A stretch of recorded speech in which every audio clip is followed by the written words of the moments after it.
இந்த 10 நாள் ஜெப கூட்டத்திலும் கூட 4வது நாள் நிகழ்ச்சிகளுக்குள்ளாக ஆலய ஆராதனைகளுக்குள்ளாக கடந்து வந்திருக்கிறதான இந்த நாளிலும் கூட நம்முடைய தியானத்திற்காக நமக்கு கொடுக்கப்பட்டிருக்கிற ஒரு தலைப்பு என்ன உங்களால் பார்க்க முடிகிறது? அன்ஆன்சர்ட் ப்ரேயர்ஸ், பதிலளிக்கப்படாத ஜெபமும் விசுவாசமும். இதை இப்படி சொல்வதை விட ஜெபித்து காத்திருக்கக்கூடிய ஒரு அனுபவம் என்று கூட நாம் என்ன செய்யலாம், சொல்லலாம். இப்படி யோசிச்சு பாருங்களேன். ஒரு நாள் சாயங்கால வேளை வெளியில் வேலை நிமித்தமாக குடும்பமாக போயிட்டு ஒரு 8-8:30 மணி ஆயிடுச்சு. பயங்கரமாக பசி.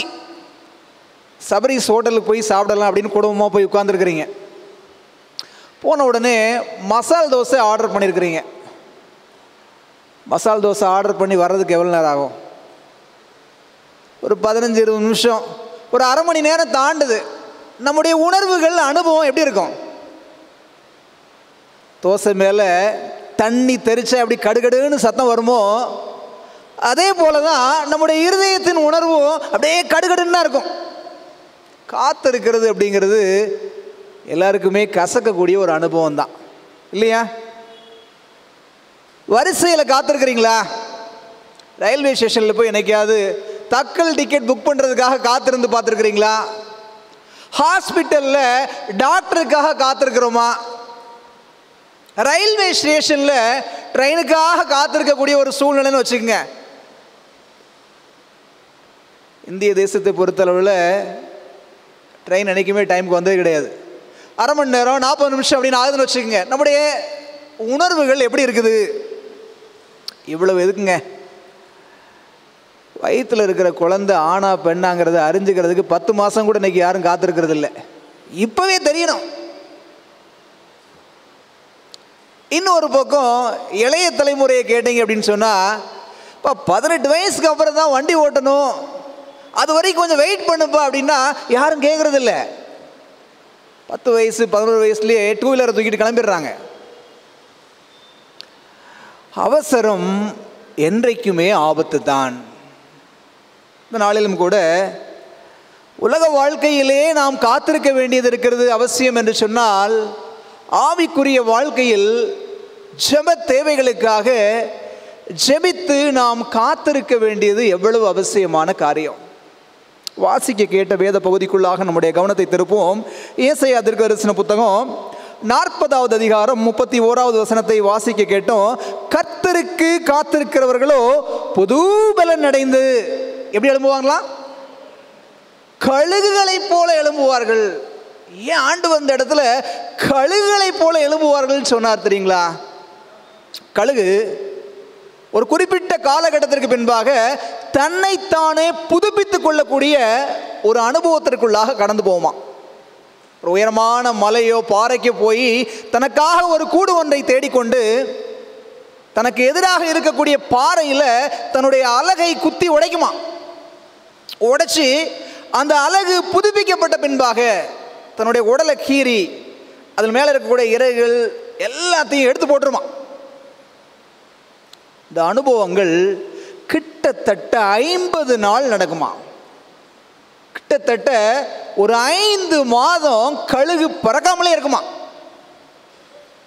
5 மாசத்துக்கு அப்புறம் புது பலனோடு எழும்புமா.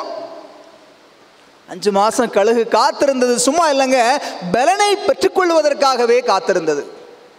அதுக்கப்புறம் எழும்புகிற கழுகு அடுத்து 30 ஆண்டு காலத்திற்கு வலிமையோடு அது என்ன செய்யுமா, பறந்து தெரிவதாக ஆராய்ச்சியாளர்கள் சொல்லுகிறார்கள். எனக்கு அன்பான ஆணுடைய பிள்ளைகளே, நாமும் கூட அநேக ஜெப தேவைகளுக்காக காத்திருக்கிறோம். ஒருவேளை சோர்ந்து போகக்கூடிய அனுபவம் இருக்கிறதா? நிச்சயமாக இந்த நாளின் செய்தி ஜெபத்தில் பதிலளிக்கப்படாமல் இருக்கக்கூடிய ஜெபங்களில் நாம் விசுவாசத்தோடு காத்திருக்கக்கூடிய ஒரு அனுபவத்தை குறித்ததாக இருக்கிறது. ஜெபத்தோடு இந்த அனுபவத்தை நாம் ஆராய்ச்சி செய்யலாமா? பரலோகத்தில் வாசம் செய்கிற அன்புள்ள ஆண்டவரே, இந்த 4ஆம் நாள் ஜெப வேளைக்காக உம்மை நன்றியோடு துதிக்கிறோம், ஸ்தோத்தரிக்கிறோம். அன்புள்ள தகப்பனே, இந்த நாளிலும் கூட ஜெபித்து காத்திருக்கக்கூடிய ஒரு அனுபவம் தேவன் எங்களுக்கு பதில் தருவதற்காக ஏற்ற வேலையை எதிர்பார்த்து கொண்டிருக்கிற அந்த தருணங்களுக்கு வாயிலாக நாங்கள் கடந்து செல்லும் வரை எங்களுடைய வாழ்க்கையில் எத்தனை சலசலப்புகள், எவ்வளவு ஏமாற்றங்கள், எவ்வளவு வேதனைகள் சுவாமி இருந்தாலும் தேவனை நம்பி நாங்கள் இந்த விசுவாச பாதையில் பயணிப்பது எப்படி என்கிற கண்ணோட்டத்தோடு இந்த நாளின் செய்தியை படிக்க கர்த்தர் எங்களோடு பேசும்படியாய் இயேசுவின் வழியாக ஜெபிக்கிறோம் நல்ல பிதாவே, ஆமென். ஆபிரகாம் 70 வயதில் ஆண்டவர் ஆரானை விட்டு கிளம்ப சொன்னார். உனக்கு ஒரு குழந்தையை தருவேன், அவன் மூலமாக இந்த உலகம் ஆசீர்வதிக்கப்படும் சொல்லி அந்த வாக்கு தத்தத்திற்காக 25 ஆண்டுகளுக்கு மேலாக ஆபிரகாம் காத்திருந்தார். மோசையோடு தேவன் இடைப்பட 40 ஆண்டுகள் மோசே வனாந்திரத்தில் காத்திருந்தார். யோசேப்பு 17 வயதில் ஆடு மேய்த்து கொண்டிருந்தான். பார்வோனுக்கு முன்பாக நிற்கும் பொழுது வயசு எத்தனை? 30 வயசு. கிட்டத்தட்ட 13 வருஷம், 11 வருஷம் அடிமையாக, 2 வருஷம் சிறைச்சாலையிலுமாக பிரதம மந்திரியாக உயர்த்தப்படுவதற்கு அவர் காத்திருக்க வேண்டியது அவசியமாக இருந்தது. இவ்வளவு எதுக்குங்க? நம்மெல்லாம் 25 வயசு 30 வயசில் கல்யாணம் முடிஞ்சு 1 வருஷத்துலேயோ 2 வருஷத்துலேயோ குழந்தை பிறந்துடும். 4 வருஷம் 5 வருஷம் குழந்தை இல்லைனாலே கண்ணை கசக்கிக்கிட்டு யார் முகத்தையும் முழிக்க முடியாமல் ஆட்கள் வந்தாங்கன்னா இன்னொரு பக்கமாக பார்த்து திரும்பி போகிறோம்ல, போகிறோமா இல்லையா? வேதனையான ஒரு தருணம் இல்லை? நோவா தன்னுடைய குழந்தைய பையனை பெற்றெடுக்கும் போது ஒரு வயசு என்ன? 500 வயசு. யோசிச்சு பாருங்க, குழந்தை எப்போ பிறந்துச்சு? 500 வயசில். வேதாகம காலத்தில் பார்த்தீங்கன்னா ஒரு 40 வயது போல தான் திருமணம் பண்ணியிருக்கிறாங்க. நோவா எப்போ கல்யாணம் முடிச்சாரு தெரியல. நோவா அத்தனை ஆண்டு காலம் குழந்தை பாக்கியத்திற்காக காத்திருக்க வேண்டியது இருந்தது. அநேக சமயத்தில் காத்திருப்பது ஒரு பெரிய சவாலாகத்தான் இருக்குது சொல்லிடலாம். ஆனால் காத்திருப்பவர்களுக்குத்தான் அந்த வேதனையும் வலி என்ன செய்யும் தெரியும். ஆனால் வேதம் என்ன தெரியுமா சொல்கிறது? பரிசுத்தவான்களின் பொறுமை இதிலே விளங்கும். இதில் விளங்கும்? இயேசுவின் தேவனுடைய கற்பனைகளையும் இயேசுவின் மேலுள்ள விசுவாசத்தையும் ஜெபித்து விட்டு விசுவாசத்தோடு பொறுமையாக காத்திருக்கிற பரிசுத்தவான்களின் பொறுமை இதிலே விளங்கும் என்று வேதம் சொல்லுவதை நமக்கு நாம் பார்க்க முடிகிறது. அப்படின்னா நம்முடைய ஜெபத்திற்கும் ஆண்டவர் பதில் தரணும் அப்படின்னு சொன்னால் நாம் எப்படி காத்திருக்கணும்? பொறுமையோடு காத்திருக்க வேண்டும். நாம் ஒரு தீர்க்கதரிசன ஆவிகளின் ஒரு பக்கத்திலிருந்து ஒரு பேசேஜை வாசிக்கலாம், சரிங்களா? வாலிபர்களுக்கு செய்திகள், மெசேஜஸ் டு யங் பீப்புள் அப்படிங்கிற புத்தகத்திலிருந்து 250வது பக்கத்திலிருந்து ஒரு செய்தியை நான் வாசித்து காட்ட ஆசைப்படுகிறேன். வாசிக்கிறேன் பாருங்க. உண்மையாக ஏறெடுக்கப்பட்ட ஒவ்வொரு ஜெபத்திற்கும் சிறிய மாற்றம் செய்திருக்கிறேன். உண்மையாக ஏறெடுக்கப்பட்ட ஒவ்வொரு ஜெபத்திற்கும் பதில் சொல்லுங்க, பதில் நிச்சயமாக வரும். ஆனால் நமது விருப்பத்தின் அடிப்படையிலோ அல்லது நாம் நினைக்கும் வேளையிலோ வருவது இல்லை. யாரெல்லாம் உண்மையாக ஜெபம் பண்றாங்களோ, உண்மையாக ஜெபிக்கிற ஜெபத்துக்கு என்ன வருங்க? என்ன வரும்? பதில் வரும்.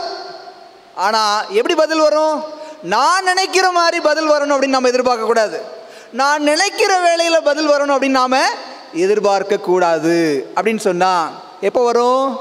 சரியான நேரத்தில் நமது தேவையை பூர்த்தி செய்யும் விதத்தில் பதில் கிடைக்கும். தனிமையில், வியாகுலம் மற்றும் சோதனை வேளையில் ஜெபித்த ஜெபங்களுக்கு நமது எதிர்பார்ப்புகளின்படி பதில் கொடாமல் எது நமக்கு நன்மையோ அதன் அடிப்படையில் பதில் கொடுக்கிறார். எவ்வளோ அழகாக சொல்கிற பாருங்க. ஒரு கஷ்டம், ஒரு வியாகுலம், ஒரு பாடு வேளையில் முழங்கால் போடு மனம் கசந்து ஆண்டவரே அப்படின்னு அங்கலாய்க்கும் போது நாம் நினச்ச மாதிரி ஒரு வேளை ஆண்டவர் பதில் கொடாமல் இருக்கலாம். ஆனால் எப்படி பதில் கொடுக்குறாரா? நமக்கு எது நல்லது, எது சிறந்தது, எந்த வேளையில் கொடுத்தா நல்லா இருக்கும் என்று அறிந்து முக்காலங்களையும் அறிந்த தேவன் சொன்னார்ல, மரியாள் போய் சொன்ன உடனே, ஸ்திரீயே வேலை இன்னும் வரல. ஒரு அம்மா தன்னுடைய மகன்கிட்ட போய் பெட்டிஷன் கொடுப்பது போல கொடுக்குறாங்க, என் வேலை இன்னும் வரல. ஒரு வேளை நம்முடைய வியாகுலம், கஷ்டம், பாடெல்லாம் நமக்கு அப்படியே அழுத்தும் பொழுது, ஒருவேளை இன்னும் ஆண்டவருடைய வேலை வரல பொழுது அப்படின்னு நாம் என்ன செய்யணும்? பொறுமையாக காத்திருக்க வேண்டும். தானியேல் புத்தகத்தில் படிக்கிறோம்ல, தானியேல் 10வது அதிகாரம் 12-13 வசனங்களில் பார்க்குறோம். தானியேல் எத்தனை நாள் காத்திருந்தார் ஜெபித்துட்டு? 21 நாள் காத்திருந்தார். படிக்கிறோம்ல 10வது அதிகாரம் 12-13 வசனங்களை பாருங்க. தானியேலே பயப்படாதே, நீ அறிவை அடைகிறதற்கும் உன்னை உன்னுடைய தேவனுக்கு முன்பாக சிறுமைப்படுத்துகிறதற்கும் உன் மனதை செலுத்தின முதல் நாள் துவங்கி உன் வார்த்தைகள் கேட்கப்பட்டது. தானியேல் ஒரு பெரிய தன்னை வருத்தி ஜெபம் பண்றாரு, சிறுமைப்படுத்தி என்ன செய்றாரு? ஜெபிக்கிறார். பாடுகளின் மத்தியில் ஜெபித்த தானியேலும் 21 நாள் பதிலுக்காக காத்திருக்க வேண்டிய ஒரு அவசியம் இருந்தது. அன்பான ஆண்டவர் பிள்ளைகளே, இது தானியேலுக்கு தெரியுமா? 21, ஆனால் பதில் உடனே வந்துருச்சு. ஆனால் தானியேலுக்கு வந்து சேர்வதற்கு எத்தனை நாள் ஆச்சு? 21 நாள் ஆச்சு. ஏனென்றால் திரைக்கு பின்னால் ஒரு மாபெரும் போராட்டம் போய்கொண்டிருக்கிறது. அது தானியேலுக்கு தெரியாது. எனக்கு அன்பான ஆண்டவருடைய பிள்ளைகளே, இன்றைக்கும் நீங்களும் நானும் ஜெபிக்கிற ஜெபத்திற்கு உடனே பதில் வராமல் இருப்பதற்கான காரணம், எல்லாவற்றையும் நம்மளால் என்ன செய்ய முடியாது? யூகிக்கவும் கண்டுகொள்ளவும் முடியாது. திரைக்கு பின்னால் தேவன் இன்னமும் செயல்பட்டு கொண்டிருக்கிறார் என்பதை நாம் என்ன செய்யணும்? புரிந்து கொள்ள வேண்டும். இப்படி யோசிச்சு பாருங்களேன், ஒரு இக்கட்டான ஒரு காலகட்டம், ஒரு நெருக்கடியான நேரம், என்ன செய்யறதுனே தெரியல. என்ன யோசிச்சாலும் எந்த ஒரு வழியுமே புலப்படலை அப்படிங்கிற ஒரு வேலையை கடந்து வந்திருக்கிறீங்களா? அப்படி வரும்போது நம்ம என்ன செய்வோம்? கை கால் படபடக்கும். எந்த விதமான ஒரு வழிமுறையும் நமக்கு தீர்வாக கிடைக்காது. அப்படிப்பட்ட செயல்பட முடியாத நெருக்கடியான காலகட்டத்தில் செய்வதறியாது திகைத்து நிற்கிற வேளையில் எதிர்கொள்ளக்கூடிய சவாலை சமாளிக்க என்ன செய்யணும்? கலங்கி நிற்கிறோம். கலங்கினவர்களுக்கெல்லாம் கலங்கரை விளக்கமாம் கர்த்தராகிய இயேசு கிறிஸ்துவை தேட வேண்டும். படிக்கிறல்ல, சூசான் நகரமே எப்படி இருந்துச்சு? கலங்கி நின்றது. நீங்க எஸ்தர் புஸ்தகத்தில் 3வது அதிகாரத்தில் பார்க்கும்போது, ஆகாகியனான ஆமானுடைய ஒரு முயற்சியினால சூசான் நகரம் மாத்திரமல்ல, யூதர்கள் எல்லாரும் கலங்கி நின்றாங்க. கலங்கி நின்ற வேளையில் எஸ்தர் ராஜாத்தி என்ன செய்ய சொன்னாங்க? எல்லா யூதர்களையும் கூடி வர செய்யுங்க, 3 நாள் அல்லும் பகலும் என்ன செய்யுங்க? உபவாசம் இருந்து எனக்காக ஜெபம் பண்ணுங்க, நானும் ஜெபிக்கிறேன், சட்டத்தை மீறி நான் ராஜாவின் இடத்தில் பிரவேசிக்கிறேன். எனக்கு அன்பான ஆண்டவருடைய பிள்ளைகளே, நெருக்கடியான நேரம் வருதா, நாம் செய்ய வேண்டிய ஒரே காரியம் தேவனை நோக்கி ஜெபிக்கணும். ஆனால் உண்மை என்ன தெரியுங்களா? நெருக்கடியான நேரத்தில் என்ன செய்யணும் நமக்கு தெரியாது. ஆனால் தேவன் எப்படி செயல்படுவார் என்பதையும் நம்மால் புரிந்து கொள்ளவே முடியாது. இப்படியெல்லாம் ஆண்டவரால் செயல்பட முடியுமா? படிக்கிறல்ல, வேதாகமத்தில் எரேமியா தீர்க்கதரிசன புத்தகம் 33வது அதிகாரம் 3வது வசனத்தை பாருங்களேன். என்னை நோக்கி கூப்பிடு, அப்பொழுது நான் உனக்கு உத்தரவு கொடுத்து நீ அறியாததும் உனக்கு எட்டாததுமான பெரிய காரியங்களை செய்வேன். செயல்பட முடியலையா மகனே, மகளே? நீ என்னை நோக்கி கூப்பிடு, நீ அறியாத 1000 வழிகளில் உனக்காக நான் என்ன செய்வேன்? செயல்படுவேன் என்று ஆண்டவராகிய தேவன் வாக்கு கொடுத்திருப்பதை நாம் என்ன செய்ய முடிகிறது? பார்க்க முடிகிறது.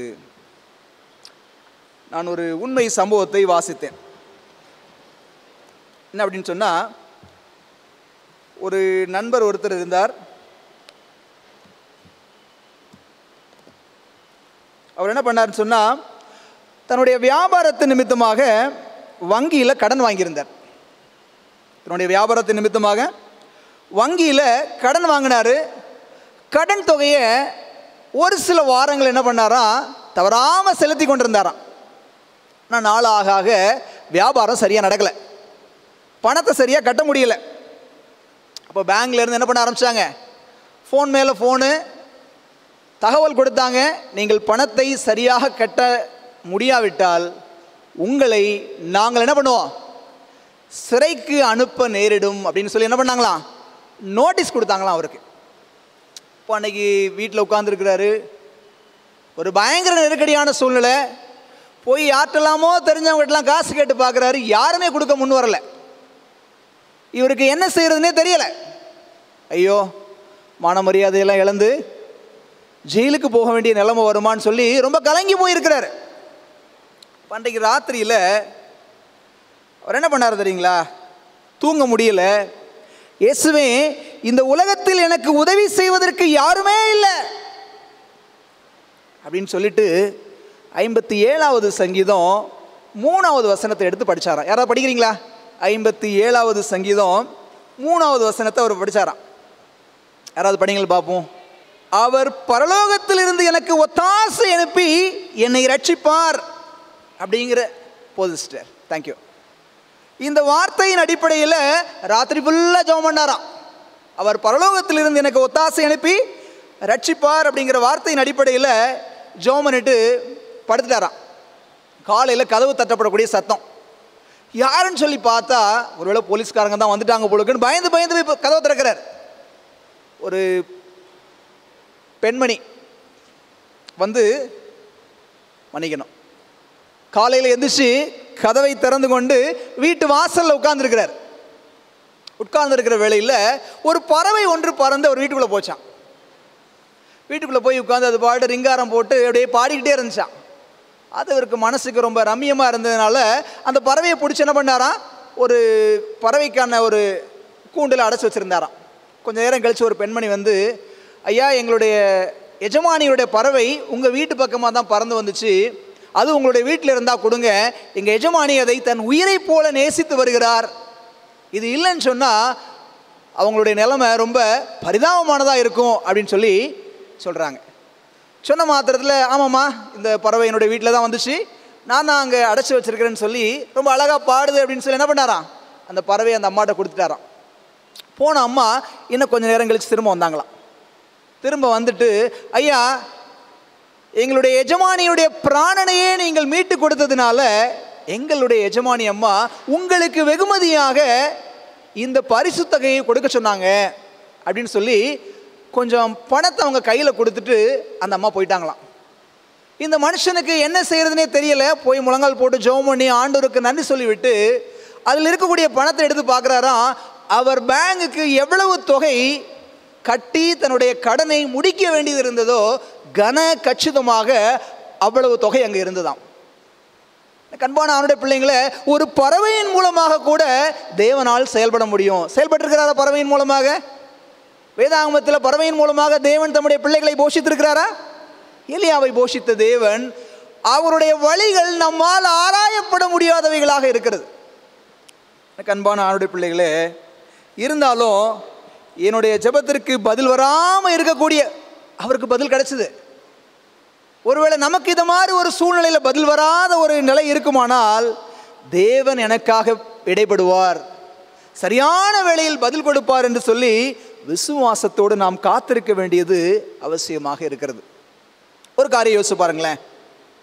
நம்மை குறித்து ஆண்டவருடைய நோக்கம் என்னவாக இருக்கும் அப்படின்னு ஒரு கேள்வியை கேட்டு பார்த்தோம் அப்படின்னு சொன்னால், அடிப்படையிலே அறிவு கெட்டாத அவருடைய அன்பை நாம் புரிந்து கொள்ள வேண்டும் அப்படின்னு சொல்லி ஆண்டவர் விரும்புகிறார். எபேசியர் 3வது அதிகாரம் 19வது வசனத்தை படித்து பார்த்தோன்னு சொன்னால், அறிவு கெட்டாத ஆண்டவருடைய அன்பை நாம் என்ன செய்யணும்? புரிந்து கொள்ளணும். ஆண்டவருடைய அன்பை புரிந்து கொண்டோன்னு வச்சுங்களேன், அவரை நம்ப ஆரம்பிப்போம். அவரை நம்பும் பொழுது நிச்சயமாக முழு மனதோடு விருப்பத்தோடு அவர் செயல்படும் வரை நாம் என்ன செய்யலாம்? காத்திருக்கலாம். அப்போ முதலாவது நாம் புரிந்து கொள்ள வேண்டிய ஒரு காரியம், தேவ அன்பை, ஆச்சரியமான அறிவு கட்டாத தேவ அன்பை புரிந்து கொள்ள நாம் பிரயாசப்படணும். அதை புரிந்து கொள்ளும் பொழுது நிச்சயமாக நம்மால் காத்திருக்க முடியும். ஏன்னா வசனம் அப்படி சொல்லுது, அன்பு சகலத்தையும் தாங்கும், சகலத்தையும் சகிக்கும், சகலத்தையும் நம்பும் என்று வேதாகமம் சொல்லுகிறது.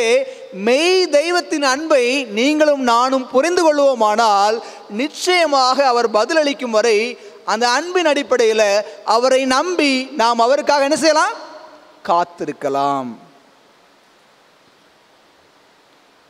காத்திருக்கிற வேளையில் நம்முடைய காத்திருப்பு எப்படி இருக்கும்? ஜெபம் பண்ணிட்டே இருக்கிறேன், எனக்கு இன்னும் பதில் வரல. என்னுடைய அனுபவம் எப்படி இருக்கும் அப்படின்னு சொன்னால், சங்கீதக்காரன் நம்முடைய அனுபவம் எப்படி இருக்கணும் அப்படின்னு சொல்லிட்டு மிக அழகாக ஒரு காரியத்தை சொல்கிறார். எல்லாரும் எடுங்களா பார்ப்போம்.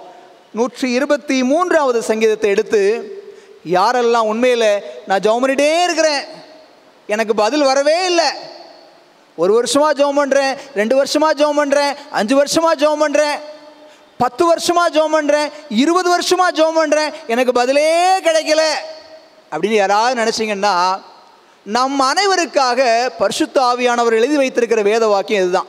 இதைத்தான் ஒவ்வொரு நாளும் நம்முடைய வாழ்க்கையில் நாம் என்ன செய்யணும்? வாசிக்க வேண்டும். எல்லாரும் சேர்ந்து வாசிக்கலாங்களா? எல்லாரும் எடுத்துக்கங்க. 123வது சங்கீதம், 123வது சங்கீதத்தோட 2வது வசனத்தை நாம் என்ன செய்வோம்? அனைவருமாக சேர்ந்து வாசிப்போம். 123 வாசிக்கலாங்களா? இதோ வேலைக்காரரின் கண்கள் தங்கள் எஜமான்களின் கையை நோக்கி இருக்குமாம் போலவும், வேலைக்காரியின் கண்கள் தன் எஜமாட்டியின் கையை நோக்கி இருக்குமாம் போலவும், எங்கள் தேவனாகிய கர்த்தர் எங்களுக்கு இரக்கம் செய்யும் வரைக்கும் எங்கள் கண்கள் அவரையே நோக்கி இருக்கிறது. யோசிச்சு பாருங்க, நம்முடைய கண் யாரை நோக்கி இருக்கணுமா? தேவனையே நோக்கி இருக்கணும். எது வரைக்கும்?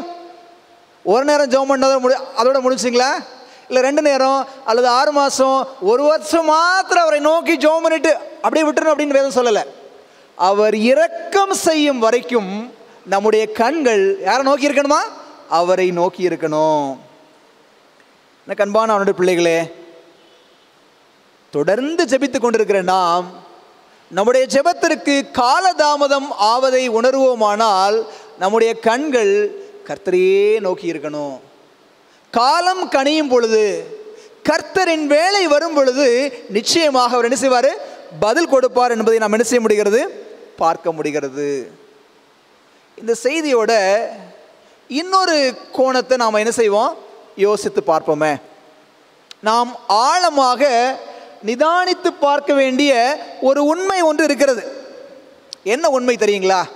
எல்லாருமே யோசிச்சு பாருங்க. இதை நாம் ஆழமாக யோசிக்க வேண்டிய ஒரு உண்மை ஒன்று உள்ளது. என்ன உண்மை தெரியுங்களா?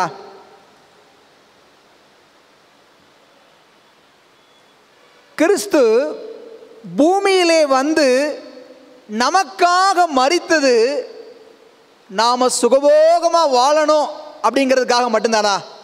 பதில் சொல்லுங்க. நான் கேட்கறது புரியுதா?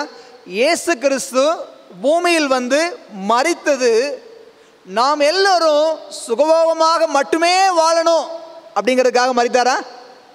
இல்லை. வேதம் சொல்லுகிறது, உலகத்திலே உங்களுக்கு உபத்திரவம் உண்டு. யோவான் 16:33 படிக்கிறோம், 20:33 படிக்கிறோம். அப்போஸ்தலர் 14:22 படிக்கிறோம், நாம் அநேக உபத்திரவங்களின் வழியாய் தேவனுடைய ராஜ்யத்திற்குள் பிரவேசிக்கணும். நாம் நித்தியத்திற்கு பங்குள்ளவர்களாய் மாறுவதற்கு, திவ்ய சுபாவத்தில் வளருவதற்கு இந்த உலகத்தில் எது அவசியம்? சிட்சையும் பாடுகளோ அவசியம்.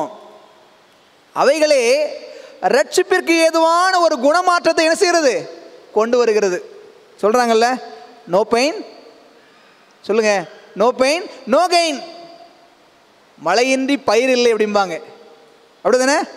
பலன் வேண்டுமானால் என்ன செய்யணும்? பாடுபடணும். பாடுபட்டால் மாத்திரமே பலன். அப்போ நம்ம ஜெபம் பண்ணிட்டே இருக்கிறோம், சில ஜெப தேவைகளுக்கு தேவன் பதிலளிக்காமல் அவனமாக இருக்கிறார் அப்படின்னு சொன்னா என்ன அர்த்தம்? பாடுகளின் ஜெபத்திற்கு பதில் வராத காரணம் ஒருவேளை நாம் பாடம் படிப்பதற்காக கூட இருக்கலாம், அப்படிதானே? ஜெபம் பண்ணிட்டே இருக்கிறோம், கஷ்டத்தில் ஆண்டவர் பதிலே கொடுக்கல அப்படின்னா சில காரியங்களை நான் கற்றுக்கொள்ளணும், என்னுடைய ஆவிக்குரிய வாழ்க்கை மாறணும், சிட்சை எனக்கு அவசியம், பாடுகளின் வழியாய் பரலோகத்திற்கு நான் பங்காளியாக மாறணும் என்பதற்காக கூட சில வேளைகளில் நம்முடைய ஜெபத்திற்கு தேவன் மௌனமாக இருக்கலாம். அப்போ கஷ்ட நேரத்தில் இப்போ என்ன பண்ணணும்? ஆண்டவரே கஷ்டத்தை மாற்றும் அப்படின்னு ஜெபம் பண்ணுறதுக்கு பதிலாக, ஆண்டவரே கஷ்டங்களின் வழியை கடந்து வந்து கர்த்தரை போல என்னை மாற்றும் ஜெபிக்கலாம்ல? சரிங்களா நான் சொல்கிறது? ஆண்டவரே என் கஷ்டத்தை மாற்றும், என் பாடுகளை மாற்றும், என்னுடைய பிரச்சனையை மாற்றும் அப்படின்னு சொல்வதற்கு பதிலாக, கஷ்டங்களின் வழியாக கடந்து வருவோம், உம்மை போல மாறுவதற்கு என்னைய மாற்றுங்க ஆண்டவரே, பாடுகளுக்கு பங்காளிகள் ஆகணும். ஆனால் தான் பரலோகத்திலும் அவரோடு கூட நம்ம என்ன செய்ய முடியும்? பங்காளிகள் ஆக முடியும். வசனம் அப்படி தான் சொல்லுது. அவரோடு கூட பாடுகளை சகித்தால் அவரோடு கூட என்ன செய்வோம்? ஆளுகையும் செய்வோம். எனக்கு அன்பான அவனுடைய பிள்ளைகளே, ஜெபத்திற்கு பதில் வராமல் இருக்கக்கூடிய சில வேளைகள் நாம் கிறிஸ்துவின் குணத்தை பெற்றுக்கொள்வதற்காக கூட என்ன செய்யலாம்? இருக்கலாம். அப்படின்னா இன்னைக்கு ஜெபம் பண்ணுறோம். எதுக்காக ஜெபம் பண்ணுறோம்? நம்முடைய தேவைகளுக்காக ஜெபிக்கிறோம். பொருளாதார தேவைகளுக்காக ஜெபிக்கிறோம், குடும்பத்திற்காக ஜெபிக்கிறோம், உறவுகளுக்காக ஜெபிக்கிறோம், படிப்புக்காக ஜெபிக்கிறோம், எல்லாமே உலக ரீதியான ஆசீர்வாதங்களுக்காக ஜெபிக்கிறோம். ஆனால் நாம் அறிந்து கொள்ள வேண்டிய ஒரு முக்கியமான ஒரு காரியம் என்னன்னு சொன்னால், நம்முடைய மாபெரும் தேவை. யாராவது உங்களை பார்த்து கேட்குறாங்க, ஏங்க உங்களுடைய அதிகபட்ச தேவை என்னங்க? என்ன பெருசாக எல்லாரும் போல் ஒரு வீடு, அங்கே போயிட்டு வர்றதுக்கு ஒரு காரு, ஏதாவது கஷ்ட நஷ்டம் வந்தால் செலவு பண்ணுறதுக்கு பேங்கில் ஒரு 2-3 லட்ச ரூபா பணம், இந்த மாதிரி தான் பேசுவோம் அதிகபட்ச தேவை அப்படின்னு சொல்லிட்டு. ஆனால் வேதமோ தீர்க்கதரிசன ஆவியும் கற்றுக் கொடுக்கிற பாடம் என்னன்னு சொன்னால், நமது மாபெரும் தேவை இயேசுவை அறிந்து கொள்வது. நான் ஆரம்பத்திலே தான் சொன்னேன், இயேசுவின் அன்பை அறிந்து கொள்ளும் பொழுது அவரை அதிகமாக நாம் நம்ப முடியும். நாம் அவரை அதிகமாக நம்பும் பொழுது அவர் நம்மில் செயல்படுவதற்கு அவருக்காக நாம் என்ன செய்ய முடியும்? காத்திருக்க முடியும். எனக்கு அன்பான அவருடைய பிள்ளைகளே, நம்முடைய மாபெரும் தேவை இயேசுவை அறிந்து கொள்வதும் அவரை நம்பி அவர் செயல்படும் வரை அவருக்காக காத்திருப்பதுமே நம்முடைய மாபெரும் தேவை. மற்றதெல்லாம் அப்புறங்க. இதை நாம் நம்முடைய வாழ்க்கையில் அபியாசிக்க ஆரம்பிச்சோன்னு சொன்னால் மற்றதெல்லாம் தானாக வரும். இப்படித்தான வசனம் சொல்லுது. முதலாவது என்னுடைய ராஜ்யத்தையும் நீதியையும் தேடுங்கள், அப்பொழுது இவைகள் எல்லாம் கூட கொடுக்கப்படும். இதுதாங்க நாம் ஜெபிக்க வேண்டிய நம்முடைய மாபெரும் தேவையில் ஒன்றாக இருக்கிறது. ஆண்டவரே, உம்மை நான் அறிந்து கொள்ளவும் உம்மை நம்பவும் எனக்கு என்ன செய்யுங்க? கற்றுக் கொடுங்க. அன்பான அவனுடைய பிள்ளைகளே, ஜெப வாழ்க்கையில் காத்திருக்கக்கூடிய அனுபவம் ஒருவேளை கசக்கிற ஒரு அனுபவமாக இருக்குமானால், இந்த நாளில் நாம் சுமந்து செல்ல வேண்டிய சில செய்திகள் இருக்கிறது. என்னென்ன இந்த நாளின் செய்தியின் அடிப்படையில் நீங்கள் பாருங்களேன். முதலாவது படித்தோம், ஜெபித்து விட்டு காத்திருக்கிற ஒவ்வொருவருக்கும் எது அவசியம்? பொறுமை அவசியம். பரிசுத்தவான்களின் பொறுமை இதிலே விளங்கும் என்று படித்தோம். பொறுமையோடு நாம் காத்திருக்க வேண்டியது இருக்கிறது. இரண்டாவது, நிச்சயமாக பதில் வந்தே தீரும். படிச்சோம்ல, வாலிபர்களுக்கான செய்திகள் புத்தகத்தில் உண்மையாய் ஏறெடுக்கப்படுகிற ஒவ்வொரு ஜெபத்திற்கும் பதில் வந்தே தீரும். ஆனால் தேவன் அவருடைய ஆதீனத்தில் வைத்திருக்கிற காலத்தின் அடிப்படையில், தீர்மானத்தின் அடிப்படையில் என்ன வரும்? பதில் வந்தே தீரும். மூன்றாவது, நெருக்கடியான நேரங்களில் ஆண்டவர் எப்படி செயல்படுவார்? நாம் நினைத்து பார்க்காத அளவில் என்ன செய்வார்? சொன்னல, பறவையின் மூலமாக கூட தேவனால் நம்மை போஷிக்க முடியும். நெருக்கடியான நேரம் வருதா, அவரை நோக்கி கூப்பிடுங்க. அவருடைய செயல்பாடுகள் அதிசயமானவைகளாக இருக்கும். நாலாவது, தேவனை முழுமையாக நேசிக்கிற பிள்ளைகளால் நிச்சயமாக என்ன செய்ய முடியும்?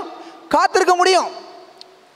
அன்பு சகலத்தையும் தாங்கும் என்று படிக்கிறோமே, தேவனை நேசிக்க நாம் கற்றுக்கொண்டோமானால் ஜெபத்தில் பதில் வருவதற்காக நாம் என்ன செய்ய முடியும்? காத்திருக்க முடியும். ஐந்தாவது படித்தோம், என்ன படித்தோம்? பாடுகளும் பலனும். பரலோகத்தில் பங்காளிகள் ஆவதற்காக ஒருவேளை இந்த உலகத்தில் நாம் கஷ்ட வேளையில் ஜெபிக்கும் பொழுது பாடுகளை கடந்து வர தேவன் அனுமதி கொடுத்திருக்கலாம். நோ பெயின் நோ கெயின் என்று சொல்லி என்ன செஞ்சோம் பார்த்தோம். கடைசியாக பாடுகளுக்கு மத்தியில் காலதாமதம் என்பது சில பாடங்களை கற்றுக்கொள்வதற்காக கூட தேவன் அனுமதிக்கலாம் என்கிற ஒரு காரியத்தை நாம் படித்தோம். ஆகையால் எனக்கு அன்பான ஆணுடைய பிள்ளைகளே, நம்ம ஆரம்பத்தில் படிச்சல்ல, நெடுங்காலமாய் காத்திருக்குதல் என்ன பண்ணுமா? இருதயத்தை இளைக்க பண்ணும். விரும்பினது வரும் பொழுதோ எல்லாரும் இந்த பாவப்பட்ட உலகத்தில் என்னைக்கு ஆண்டவர் வரமாட்டார், இவருக்காக காத்திருந்தோம், அந்த நாள் எப்போ வரப்போகுது அப்படின்னு சொல்லி தான் என்ன செய்கிறோம், அவளோடு காத்து கொண்டு இருக்கிறோம். அந்த நாள் வரும் பொழுது அது எப்படி இருக்குமா? ஜீவ விருட்சம் போல இருக்கும். ஆண்டவர் ஜீவ விருட்சத்தை பரலோகத்தில் தரப்போறாரு. ஆனால் அந்த நாளுக்காக காத்திருக்கக்கூடிய அனுபவம் ஒருவேளை கசக்கின்ற அனுபவமாக இருந்தாலும் விரும்பிய காரியம் நிச்சயமாய் வந்தே தீரும். ஆகவே ஆண்டோட சமூகத்தில் ஒப்பு கொடுத்து படிக்கிறேன்ல, 40வது சங்கீதம் 1வது வசனம் என்ன சொல்கிறது? கர்த்தருக்காக பொறுமையுடன் காத்திருந்தேன், அவர் என்னிடமாய் சாய்ந்து என் கூப்பிடுதலை கேட்டார். ஆண்டவருக்காக பொறுமையோடு காத்திருப்போம். அவர் அவருடைய வேளையில் செயல்படும்படியாக ஒப்பு கொடுப்போம். கர்த்தர் நம்மையும் நம்முடைய ஜெபங்களையும் ஆசீர்வதித்து குறித்த வேளையில் தக்க பலனை தந்தருள்வாக. ஒரு விசை நாம் தலைகளை தாழ்த்தி செபித்து இந்த செய்தியை நிறைவு செய்துவிட்டு ஜெப வேளைக்குள்ளாக நாம் கடந்து செல்வோம்.